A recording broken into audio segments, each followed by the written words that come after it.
ಇನ್ನು ಕಾಂಗ್ರೆಸ್ನ ಈ ಚೊಂಬು ಪ್ರತಿಭಟನೆಗೆ ಬಿಜೆಪಿ ಹಾಗೆ ಜೆಡಿಎಸ್ ವ್ಯಂಗ್ಯ ಮಾಡಿವೆ. ಬಿಜೆಪಿ ಜೆಡಿಎಸ್ ವ್ಯಂಗ್ಯಕ್ಕೆ ಸಿಎಂ ಸಿದ್ದರಾಮಯ್ಯ ಟಾಂಗ್ ಕೊಟ್ಟಿದ್ದಾರೆ. ಸರ್ಕಾರದ ಖಜಾನೆ ಖಾಲಿಯಾಗಿಲ್ಲ, ಗ್ಯಾರಂಟಿಗೆ ಹಣ ಕೊಟ್ಟಿದೆ, ಅಭಿವೃದ್ಧಿಗೂ ಕೂಡ ಹಣ ಮೀಸಲಿಸಿ ನಾವು ಅಭಿವೃದ್ಧಿ ಮಾಡ್ತಾ ಇದ್ದೀವಿ. ಹಳ್ಳಿಗಳಲ್ಲಿ ಕೈಗೆ ಚೊಂಕೊಟ್ರು ಅಂತಾರಲ್ಲ, ಆ ರೀತಿ ಇದು. ಮೈಸೂರಿನಲ್ಲಿ ಮುಖ್ಯಮಂತ್ರಿ ಸಿದ್ದರಾಮಯ್ಯ ಅವರು ಕೊಟ್ಟಿರುವಂತಹ ಪ್ರತಿಕ್ರಿಯೆ ಇದು.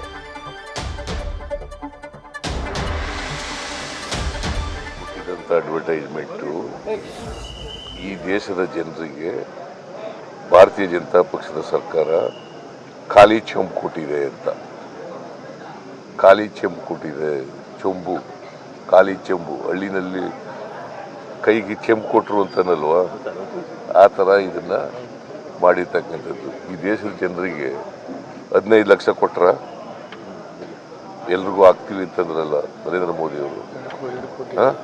100 ದಿನದಲ್ಲಿ 15 ಲಕ್ಷ ರೂಪಾಯಿ ವಿದೇಶದಿಂದ ಕಪ್ಪು ಹಣ ತಗೊಂಡು ಹಾಕ್ತೀವಿ ಮಾಡಿದ್ರ, 2 ಕೋಟಿ ಉದ್ಯೋಗ ಸೃಷ್ಟಿ ಮಾಡಿದ್ರ, ರೈತರ ಆದಾಯ ಡಬಲ್ ಮಾಡಿದ್ರ, ಒಳ್ಳೆಯ ದಿನಗಳು ಬಂದುವ, ಅಚ್ಚೇ ದಿನ ಆಯೇಗ ಅಂತಂದ್ರು ಬಂತ.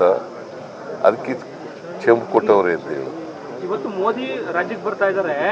11 ತಿಂಗಳಲ್ಲಿ ನಾವು ಬೊಕ್ಕಸ ಖಾಲಿ ಮಾಡಿದ್ದೀವಿ, ನಮ್ಗೆ ಏನಾದ್ರೂ ಕೊಡಿ ಭಿಕ್ಷೆನ ಅನ್ನೋ ಲೆಕ್ಕಾಚಾರದಲ್ಲಿ ಅಡ್ವರ್ಟೈಸ್ ಕೊಟ್ಟಿದ್ದಾರೆ ಅಂತ ಕುಮಾರಸ್ವಾಮಿ ಆ ಪದನೇ ಬಳಸಿದ್ದಾರೆ ಅವರು. ನೋಡಪ್ಪ, ಮೋದಿ ಕೊಟ್ಟಿರ್ತಕ್ಕಂಥ ಆಶ್ವಾಸನೆಗಳು ಅವೆಲ್ಲವೂ ಕೂಡ ಒಂದನ್ನು ಕೂಡ ಫುಲ್ಫಿಲ್ ಮಾಡಿಲ್ಲ, ಈಡೇರಿಸಿಲ್ಲ. ಅದಕ್ಕೋಸ್ಕರವಾಗಿ ಮೋದಿ ಈ ದೇಶದ ಜನರಿಗೆ, ಬಡವರಿಗೆ ಚೊಂಬು ಕೊಟ್ಟಿದ್ದಾರೆ, ಖಾಲಿ ಚೊಂಬು ಕೊಟ್ಟಿದ್ದಾರೆ ಅಂತಕ್ಕಂಥ ಅದನ್ನು ಜನರಿಗೆ ತಿಳಿಸ್ಲಿಕ್ಕೋಸ್ಕರವಾಗಿ ಈ ಅಡ್ವರ್ಟೈಸ್ಮೆಂಟನ್ನು ಕೊಟ್ಟಿರ್ತಕ್ಕಂಥ.